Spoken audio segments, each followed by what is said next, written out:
And good afternoon. It's me, Dave Crane. I hope you're fine. Another gorgeous day here in Dubai. If you're not based in Dubai and you're wondering how hot it is, it's very hot. August is always like crazy hot, and this is just the beginning. I hope you're all right. I want to share some interesting stuff today. If you've been reading my LinkedIn, then you'll understand some of the things I've been talking about. But I don't want to talk about any of those things today. Hi to Ben, and it's good to see you as well. It's a fascinating podcast called Radio Lab. I don't know if you've ever come across this. I was listening to it in the car today because I stopped listening to radio quite some time ago because it can be really challenging to not swerve into traffic when you hear some things being said. Radio Lab investigates lots of things from science and mindset. It's a really well-produced podcast. The thing they talked about today I found so fascinating because they're saying about the fact that the latest Adobe conference, Adobe who do the PDFs and all the rest of it, they revealed something on stage which I think is going to change the world. And they had their two presenters there, and they had all the people in the audience, and one of the guys that came on stage was introducing some brand new software. I think it's called Voco. You have to double check it. What it does is, how when you're working with Photoshop, you can cut and paste images to make it look like other things are happening. So effectively, with any given picture, you can give somebody 3 different heads by taking the copy of the head and moving it onto different areas. Well, this is when it starts getting really interesting. What they're able to do now is listen to a conversation or a statement or somebody talking for a while like I'm doing. All we need is about 20 minutes. If we do 40 minutes, it's more effective, but 20 minutes will do. Then what they can do is it instantly pulls up a transcription of every single thing I said. Now, I might have said something that's relatively throwaway, like for instance, I went for lunch today, I had curry, I had chips, and then I went shopping. Now they may want to turn it around, I might want to turn it around, I might want to drop the curry, drop the chips, which is reasonably easy to do to edit. But with this, what you do is you go onto the transcript, and you see where it says, and curry and chips, and then went shopping. If you swap it over, so shopping comes first, it will say, I went shopping and then had curry and chips, and it'll be seamless. Now that seems really interesting because it's editing like Photoshop, but in an audio way. But that is just the beginning of how this software is going to change everything. Once it listens to you for 20 minutes, and especially 40 minutes, but 20 minutes is still enough, you can type in any word and slot it in anywhere, and it will make it sound like you have just said it. So therefore, if you get an old speech of Obama or JFK or even Donald Trump, you can change anything that you hear by just tapping in a new script of things that you want them to say. And because it's had 20 minutes with the algorithm to work out what your vocal patterns are, apparently in 20 minutes we use every single type of language and every single type of vocal experience that you can have in 20 minutes. But 40 minutes to get it completely right. The software will work out how you would say any word. So if you type it in, whole new sentences that you didn't say suddenly will arrive. That's great because in the movie world, so many actors or people who've done voiceovers have to get called back to do it all again from scratch. Hello to Kane, hello to Ernesto, and Darius, and all the people who join me. Good to see you. So I'm talking about this software, but it means that as an actor, you don't have to get called back to re-voice your words. So for instance, if you're talking about, and then I ate a sandwich, but actually if you want to change it, you said sandwich, we didn't mean sandwich, we meant cake.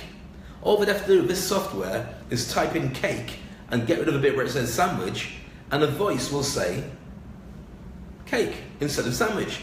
Now that saves a lot on voice editing. It makes a big difference to animation as well. But then they've taken it to one step further, and this is a really scary but fascinating area. Now if you've seen Planet of the Apes, and I'm a huge fan of the new Planet of the Apes series. I think Andy Serkis is well overdrawn for getting an Oscar for the work that he's done in motion capture. You'll be aware that the thing that's called Uncanny Valley, which is normally what they call it, hi to Shane as well. Uncanny Valley is when you decide to do some videos or animate somebody, so it's like a digital version of them, but there's something not quite right. There's like a gap between the real person, the animated person, and because their eyes don't move properly, or they don't speak properly, or the facial movements seem artificial, it's really creepy. Some people can handle it, some people don't like it, but you remember how they used to be like that? Well, I did Shane again. Well, now, the software is so unbelievable that not only when you watch something like Planet of the Apes and you see a guy like Andy Serkis or any other actor do motion capture, where they're wearing a green suit with lots of little balls that are being registered by the software so it can get every single movement that they make. Now, not only can you do that, but they decided, why do we animate faces better? Now, this is a long process, as you can imagine, and a very costly process when it comes to doing this. Hi to Glenn. When you capture somebody's face and you digitize it, there's something like 68,000 points of movement that can change with every expression, with every smile, with moving eyebrows, from looking from side to side. The combination of how your face moves, when you break it down, is something like 68,000. Now, that means that when you're actually working with an actor like Andy Serkis, then once you've programmed him into the system, then anything he does will be translated as this hairy chimpanzee that's doing all the stuff, which is great, and that's how the movies get made. But there's more to it than this. Hi to Minna as well.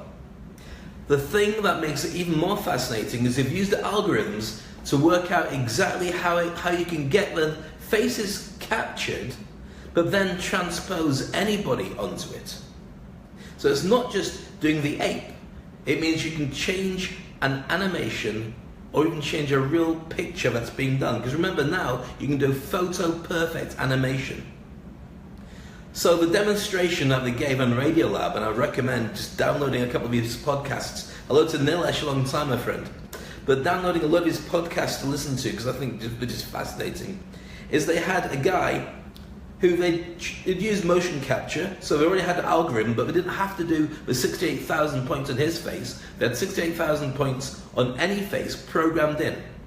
So the guy sitting there is looking at the camera is capturing and animating his face, but not his.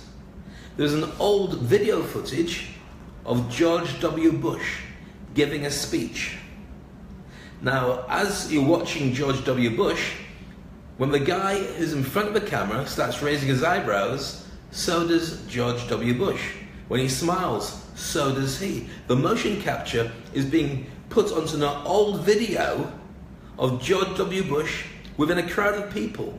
So that means that old video footage can be altered as you want it in real time by transposing the picture of the person that you want from somebody in real life who's using the software to change it. Now, if you're as scared as I am by the ramifications of this, I'll give you, if you're not, I'll give you a few examples. That means that video evidence of you said this and it's captured on video will not make any difference whatsoever. Lots of Barry as well.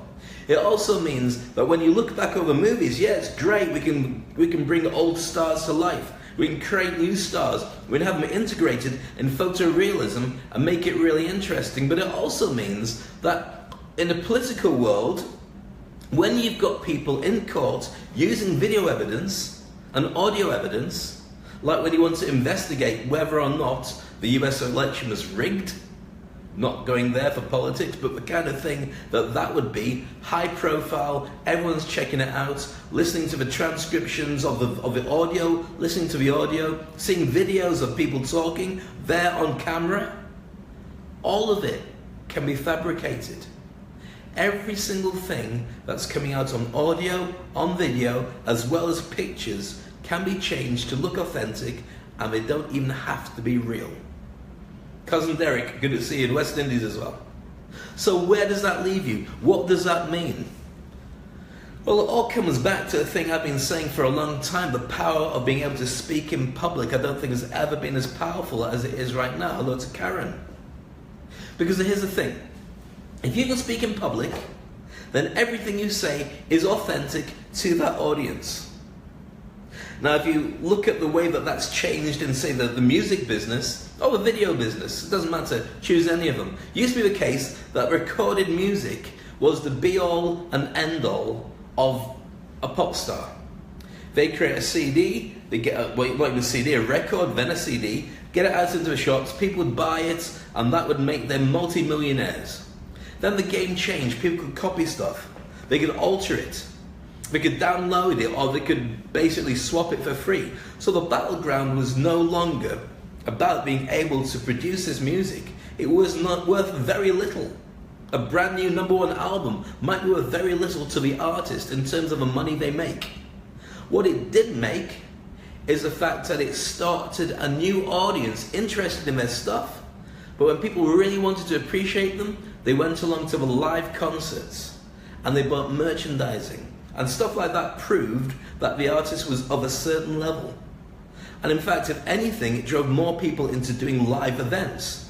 Now, the fascinating thing is, if you are a small artist, you're actually able to create a much better sweet spot of how you can monetize that than maybe a big artist.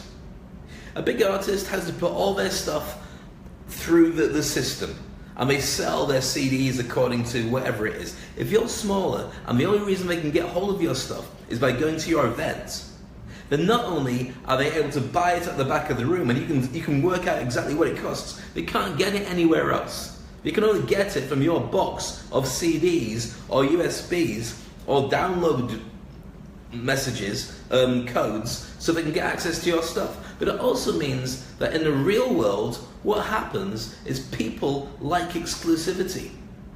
When it comes to social media, the coolest people on social media are the ones who've discovered a new band that nobody else has seen. Look at this footage. How cool are they? I bet you don't know who they are. There's nothing that's a real buzz about sharing Justin Bieber's new video or some rap artist or whatever it be, because everyone can get access to that by going on YouTube. But it's a smaller group, it's the smaller bands, it's the ones that aren't so well known. And the same is true for speaking. Your ability to perform live, your ability to speak in public to a small to medium group of people has never been so valuable as it is right now. Hello to KD. Nice to have you join us as well. Because everything else can be fabricated, and that is where things are going to go, it means that more and more people are going to be investing in getting it right in front of an audience. And if you're not thinking about that, put it into even more perspective. Why would you want to be a public speaker? Well, not only because everything can be changed, your evidence can be changed, so people are going to value what's live and in front of you more than ever before, but also from the point of view of how it elevates you. If you can speak live in public to an audience, even to a small group, then you will elevate yourself amongst your peers. You'll be seen by the industry people as being one of the ones to watch. Nadine, good to see you as well. Mansour, good to see you, long time, bud. So that you can be seen as one of the people that they want to gravitate to and watch. Now, you might not want to be a motivational speaker, you might not want to be a public speaker, but it helps to protect your job, because if you have been a spokesperson for a company on a regular basis and you stand on that stage and you talk about what it is that you do, it's very hard to sack somebody like that, because they become part of the brand of that company. And if they leave and go somewhere else, then the knowledge and the emotional weight that creates and the love for that brand travels with them. So you might not want to give big speeches about your stuff, you might just be interested in just being there and representing your brand. Equally so, it means that you are in a much better position to protect yourself than almost anybody else. Not to mention the fact that you'll be seen by your friends, by your peers, as people that you can watch and rely on when it comes to getting a message across. So when it comes down to it, when they want somebody to speak on their behalf, you'll be the person that they ask to do it. When it comes to getting promoted, of course you're going to promote the person who's most prominent. And also when it comes to the fact that you might want to do something to protect your job a little bit more than most people. I think nowadays more than any time, 1.5 jobs is a smart thing to do. your normal job that pays the bills, and also be able to speak, communicate, or do something that you have as a hobby that will actually pay you a wage as well, because you never know when that will suddenly dry up and disappear, and you might have to rely on your hobby to start monetizing. So having that extra thing is very useful. Speaking is the easiest one to do because everybody does it and most people do it wrong. So with that, I think that every single opportunity is there for you to be able to learn to speak better, and you should take it wherever you are in the world. If you are in Dubai this Saturday, then there's an open invitation to come and join me here in this building at the Oasis Centre, Hub 72.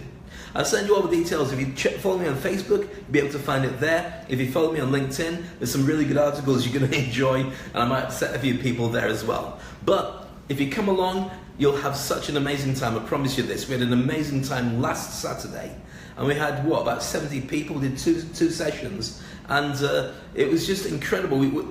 What we do is we share the ability to be able to interact differently, to work on audience engagement, to measure the excitement that you can create and make it calm down and take it up again. All the tricks that I've been doing for 45 years on stage. Yes, I am that old. I share with people. So, if you want to join me, then all you have to do is register. Go to davecraneglobal.com, my website, have a look at where it talks about coaching. Down at the bottom, speaker coaching, it tells you that on the 19th of August, we're going to have another session. I'd love you to come and join me. If you're in Dubai, it's absolutely free, but I promise you, it will change the way that you are. Remember, in the land of the blind, the one-eyed man is king. If everyone's got a fear of public speaking, and you can speak a little bit better than them, then you're the one that they gravitate towards. Interesting, isn't it? Bob, good to see you. How you doing, bud? It's been a while. It's been about 45 years since we last hooked up as well. Bob Snyder. And also Lloyd, good to see you as well. Right, I'm going to be doing a broadcast almost every day, as much as I can do anyway. And I look forward to you catching up and joining me. I'd love to have your comments and your likes and your shares, because that encourages me to keep doing it. I get up at 4 o'clock every morning. I know it sounds ridiculous. Why do you get up at 4 o'clock every morning? Well, because I worked it out. And we'll talk about this more in another way, in another session, but I might even save it for tomorrow. What do you reckon? I'll tell you tomorrow. That's going to force you to pay attention. Meanwhile, like and share this. If you think the stuff we talked about with the software that's going to change the way that people do video, and you've got friends who might be interested in becoming better speakers, then by all means, send them this, share it, highlight it, or even tell them about the stuff I talk about. I'd love to share some more stuff with you. So until then, have an awesome day. Thank you so much for joining me, and goodbye.